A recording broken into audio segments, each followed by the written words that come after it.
See this? This is a stethoscope, a symbol for what all of you guys are aiming towards, and that is a career in medicine. Now, the one thing that is stopping each and every one of you from getting into medicine is this one pesky exam called the GAMSAT.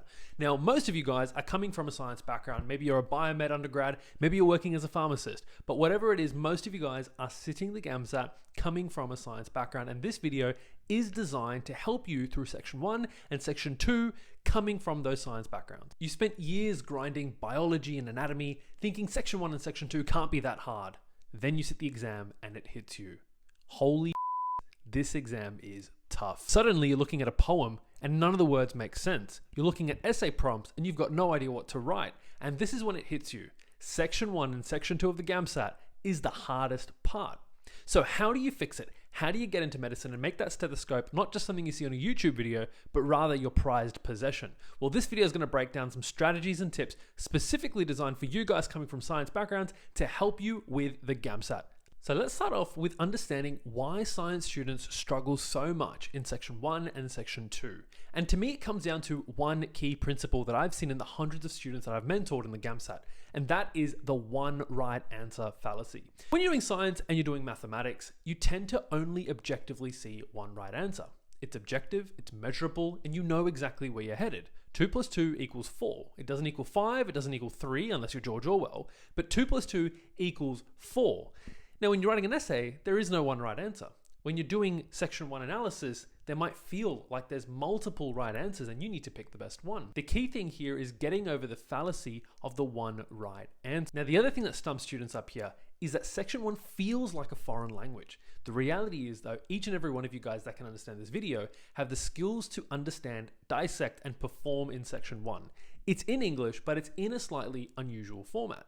Now, the reality is that most of you guys here may have read books growing up. You may even be reading articles on a day-to-day basis or a week-to-week basis, but how many of you guys are really looking at poetry? How many of you guys are looking at cartoons? How many of you guys are looking at diagrams? Not that many of you. So the first thing with section 1 is to understand that to all of you guys, science or non-science, section 1 is a foreign language. And when you're learning a new language, the key thing is not to pick up on certain words or being perfectly right.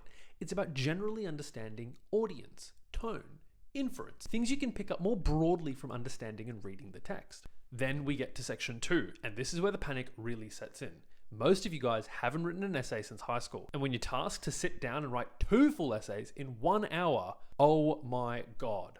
Could I have asked you to do something harder? Probably not. And to make things even worse, in task A, you're expected to come up with arguments about society, politics, and economics. And in task B, you're asked to provide these super reflective and engaging arguments about morality, love, religion. Where on earth are you going to pluck these insights from? You start thinking, I didn't learn about this in my degree. Heck, I didn't even learn about this in English in high school. How on earth am I meant to write these essays sounding insightful with clear language, clear vocabulary, clear structure, and still be able to do all of that in 1 hour? Well, you see, it's not about being smart enough to write these essays. It's not about being smart enough to pick out these certain words that you're not exposed to. ASA knows that this is a challenge in section 1, and they know it's a challenge in section 2. The key thing here is knowing how to approach these questions with the right framework. For section 1, it's about choosing an answer that best matches on the balance of probabilities, not about finding the perfect solution. If you're a perfectionist, section 1 will cripple you. You need to look for clues, look for inferences, deductions, and reasoning you can provide, and pick the best answer, the one that maximizes your odds, not the one that you're 100% sure on, because I guarantee you, you will virtually never be 100% sure on any answer in section 1. Real quickly, guys, I just wanted to talk about an amazing opportunity for every single one of you guys to book in a completely free call with myself to build your roadmap to 2026, 2027. Whenever you're watching this, the next GAMSAT, if you click that link down below, you'll be able to book in a free appointment with myself, and we can go through your strengths, your weaknesses, your needs, your preferences, all the kind of important stuff that you need to get started on your GAMSAT journey. And it'll also give us an opportunity to plan ahead. So book a free call in down below. Give us an opportunity to help you. Give me an opportunity to help you. Give me an opportunity to build you that roadmap so that we can smash this next GAMSAT that you're sitting. Back to the video. And in section 2, it's not about being a political or economic expert. It's about offering some insights about what you think about the world, what you think about this issue or that issue in a way which you can justify with examples, structure, logic, and argumentation. Frankly, ASA doesn't care what you argue. they care about how you argue it. So let's go over some things that you can apply directly after watching this video. In fact, whilst you're watching this video, you might want to press pause, get out some section 1 questions or even a section 1 text and apply these skills right now. So starting off with the first one, can you identify the author's main point? Is the author trying to convince you of something? And if so, what are they trying to convince you of? Is the author trying to make fun of something? Are they being satirical? In which case, what are they making fun of? Is the author trying to entertain you about something? In which case, what are they entertaining you about? Figuring out what the author is trying to do in a text is half the battle. Number 2, and this fits right into our first point here, is what is the author's tone? Is the author being satirical? Are they being judgmental? Is the character being judgmental? Is the character being confident, scared, afraid? Figuring out tone helps you understand the general gist of what's happening, even if you don't fully understand the words being used. And thirdly, inference over fact. Remember that most cases in section 1, the specific words from the answers won't be there in the text. It's about taking those words, matching them synonymously with what you can see in the text, looking for inferences. And an inference is basically something that's suggestive, but not explicitly stated. That's your clue. That is where the magic lies. It's being able to look at those clues, match them up together, and package them into an answer that fits one of your options. Let's go through an example. So I'm going to show you this cartoon on the screen. I'm going to give you guys 10 seconds to look at it, think about the 3 things we just mentioned: inference, main message, and tone, and then I'll fill your blanks in.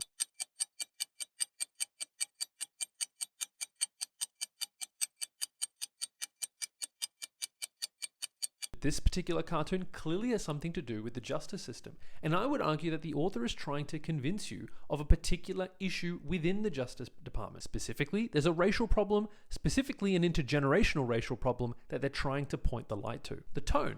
Now, the tone in most cartoons is going to be satirical. That's the format of a cartoon, and if you get used to that with practice, you'll start to see that more cartoons than not are satirical. Thirdly, inferences. What can we assume based on the clues provided to us? Well, we can assume that the character here on the left-hand side is of black descent and represents that minority. The character on the right is the judge, and we can see this through more subtle things that the cartoonist provides to us, like character expressions. For example, the character on the left is quite slumped with their shoulders bent over, and the character on the right has a more fierce expression. This shows us more about the power dynamics, and it also gives us clues into who's being criticized and what for. Okay, now let's talk about section 2. And guys, today I'm going to introduce you to a magical framework that I think will completely change the game when it comes to your section 2 preparation. It's a 3-step framework that has honestly taken me 4 years to fully refine and develop, and I'm giving it to you free here today. Welcome to the GAMSAT Essay Slam system. So this 3-step framework is going to completely revolutionize your approach to section 2. Let's start off with the first part of this framework, which is the sharp thesis. Now, any good essay has a sharp thesis. What sets a sharp thesis apart from poorer theses, blunt theses, or absent theses is something that has an interesting insight. That's it. It has to be something that is interesting. And it has to bounce beyond the quote. If your quote is globalization is good, your thesis has to go beyond why, beyond just restating that globalization is good. Secret tip here, the easiest way to make your thesis sharper and sharper is to simply ask yourself the question of why. So if you think globalization is good or bad, ask yourself the question of why, and that becomes a sharp thesis. For example, globalization is good because it allows for the interconnection of global communities and economies and facilitates cultural expansion and cultural cohesion. All of a sudden, my thesis, globalization is good, has turned into a sharp, precise, interesting insight that I can now carry forward for the rest of my argument. Step 2 of the system, the setup. Like any good framework, you need a setup, an assister, and that's where your first body paragraph comes in.